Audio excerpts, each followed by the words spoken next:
Hello everyone, welcome back. Thank you so much for being here. So in today's video, we're going to be discussing the payments for Social Security recipients that are going to be going out today. On average, these are going to be around for $1,800. Other than that, we're also going to be discussing the inflation report that came out yesterday for the month of January. So we're going to be looking at areas, the goods and services that have increased the most over the past year, plus a whole lot more. Now, before I get into today's video, the first topic, if you would like to receive up to 12 free stocks from Webull, I will leave a link in a pinned comment below where you can receive just that. Okay, so yesterday, as I mentioned, the inflation report for January was released, and they found that inflation actually rose 0.5% in January. This was more than expected, and over the last year, it has been up by 6.4%, which also is more than expected. So inflation turned higher to start 2023 as rising shelter, gas, and fuel prices took their toll on consumers, the Labor Department reported on Tuesday. The Consumer Price Index, which measures a broad basket of common goods and services, rose 0.5% in January, which translated to an annual gain of 6.4%. Economists surveyed by Dow Jones have been looking for respective increases of 0.4% and 6.2%. Now you can see the chart here up on the screen. Of course, inflation has gone down since its peak in June of last year, where it was at right around 9%. Right now it's at 6.4%. But obviously the Federal Reserve and everyone else wants to see this right around closer to 2%. So we're still a good, 4.4% off of that goal. We still have a long ways to go before we get that back down to 2%. Now, of course, areas, goods, and services where inflation has increased the most over the last year. Of course, eggs, most notably. Eggs are very, very expensive right now. Those have risen over 70% over the past year. Butter and margarine have been up 32.5%. Fuel oil up 27.7%. Utility gas service up 26.7%. Airfare is also up. Everything is up quite a bit. A lot of items there up over 10%. So, those things have to go down. It's too pricey. Just going to the grocery store, going to the gas station, those things are much pricier than what they were just a couple of years ago. Now, other than that, of course, people have been filing their taxes. So, most recently, this is from CNBC, the IRS has issued nearly 8 million tax refunds. So people are already getting those refunds. It's good to see that it seems like these are going out faster than previous years. So if you're filing your tax returns, you may get this just a little bit quicker. I believe the IRS is a little bit better staffed. So of course, that's good news. It's saying that as of February 3rd, the average refund amount was $1,963, which is down from $2,201 at the same time last year. Why is this? Why are tax refunds less? That's because people did not receive stimulus checks where they could claim those on their tax refunds. And also the child tax credit has come down to $2,000, whereas last year it was $3,000 or $3,600, depending on the age of your child.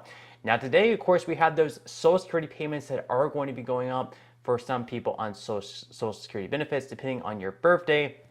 So this is from the Sun. It says the checks will be equal up to $4,555. That is going to be the maximum, with the exact schedule depending on your birth date. Based on this date, monthly payments go out on the 2nd, 3rd, and 4th Wednesday of the month. For example, if your birth date is between the 1st and 10th, your Social Security payment will be deposited on the 2nd Wednesday of each month. If your birth date is on the 11th through 20th, it will be deposited on the 3rd Wednesday of each month. And if your birth date is on the 21st through 31st, it will be deposited on the 4th Wednesday of each month. So this is going to be, the payment going out today is going to be for people with birth dates that will be falling between the 11th through 20th. So if your birthday falls between the 11th and 20th, you'll be receiving your payment today. In 2023, beneficiaries saw an 8.7% COLA raise, with monthly amounts increasing by an average of $140. Beyond that, several states opted to increase SSI payments as recipients experience record high levels of inflation. So the average payment, of course, is going to be right around $1,800, just a little bit above that. So on average, it should be around $1,800. And as mentioned here, the maximum for this year is going to be $4,555. Now, of course, 8.7% was a pretty high cost of living adjustment. Some people argue that it should have actually been more because they believe inflation was actually much higher, but 8.7% was the raise. Now, believe it or not, this was actually not the highest increase in history. Back in 1975, or actually I believe 1980, my apologies, that was when the highest adjustment took place. That was 14.3%. So this year, once again, the COLA is 8.7%. And as we saw in the most recent inflation report, it has come down to 6.4%. So whenever the third quarter comes out, whenever we get the third quarter data from this year, we can probably expect that to be somewhere in the 4 to 5% range. So it's still going to be a pretty high COLA for 2024, but it obviously isn't going to be as high as it was this year at 8.7%. Now, in some other news, of course, if you live in Chicago, you might have an opportunity for another stimulus check or so. So, Chicago Mayor Lori Lightfoot revealed on February 2nd, 2023, that the second round of the Chicago Resiliency 2.0 program was underway. Up to 7,000 domestic workers and 10,000 undocumented citizens will receive the payment, city officials revealed.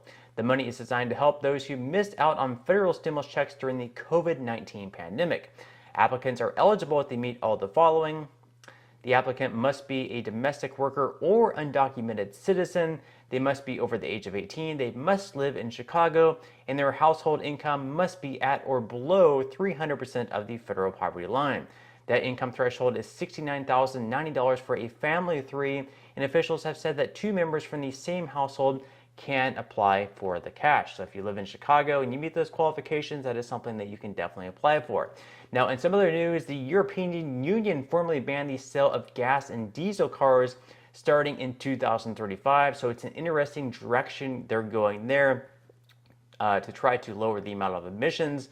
Whether or not this is going to work out for them, we'll have to wait and see. But of course, President Biden here at home is trying to do something a little bit similar. He did issue an executive order a few months ago, I believe it was, where he aimed to eliminate half of the gas cars in the United States by 2030. So not completely, but half of them, which is also pretty significant. They're also doing some, pretty drastic things out in California as far as banning gas-powered vehicles. Now, in some other news, of course, we had Dianne Feinstein coming out and saying that she will not seek re-election in 2024. She's now 89. She'll be finishing her term up at 91, I guess. So she's calling it quits over there. And then, of course, that brings our attention to Joe Biden. Right now, he is 80. He's going to be 81 in November of this year. If he was going to run again for re-election, he would be 82. And then he would be finishing his term in 86 if he is re-elected. Do you believe that Biden is too old to run once again for president? Do you think that he's fine? Leave your thoughts in the comments section below. Now, of late, of course, we've also had a lot of things taking place over the past couple of weeks or so. We've, of course, had the Chinese spy balloon flying over. And then, of course, we've had all those UFOs, not necessarily aliens, but just unidentified flying objects. We don't know where they're coming from. We don't know what they are. Those are being shut down. Of course, we had the Ohio chemical train derailment. And then we had that article coming out by Seymour Hersh confirming that the United States destroyed the Nord Stream pipeline. And then, of course, we also had the Jeffrey Epstein client list to be released soon. So we have a tweet by Gonzalo Lira. He's saying that balloons and UFOs are being used to distract you from the Ohio chemical train derailment, catastrophic military losses in Ukraine, Seymour Hersh's article confirming the U.S. destroyed the Nord Stream pipeline, and the Epstein client list to be released. Is this distraction working on you? So he believes that these balloons and UFOs are only a distraction, that they're maybe not actually real. Then we have another tweet from Kyle Becker. He says, don't let UFOs and Chinese spy balloons distract you from the fact that a U.S. president ordered Russian pipelines to be blown up without notifying Congress, then misled the American people about it, risking World War III to defend a corrupt nation where his son Hunter raked in millions of dollars. That's based. Someone responds, UFOs, if real, are infinitely a bigger deal than Nord Stream. And Kyle Becker responds, if real, let me stop you right there. And then, of course, we have Elon Musk debating whether or not aliens are actually real. He basically has an interesting response here. So let's go ahead and play the clip. I mean, I do find the whole question of aliens a very interesting one. What is typically called the Fermi paradox, which is that if the universe is really as old as science seems to think it is, and where are the aliens? Have we really been around for 13.8 billion years? If so, shouldn't there be aliens all over the place? The crazy thing is I've seen no evidence of alien technology or any alien life whatsoever. So Elon is saying here that if the universe is really as old as science says it is, wouldn't aliens be more in plain sight? Wouldn't we be able to see them perhaps every day? Wouldn't they be everywhere? So that's an interesting response right there. Let me know what you think in the comment section below. Do you believe that aliens are real? Do you believe that there is life outside of Earth? Do you believe that aliens know of us? Have they been watching us? What are your thoughts? Interested in hearing them in the comment section below. But that's all the news that we have for today's video. I hope you enjoyed. If you did, make sure to give this video a like. Subscribe to my channel if you have not already. And I will see you in the next one.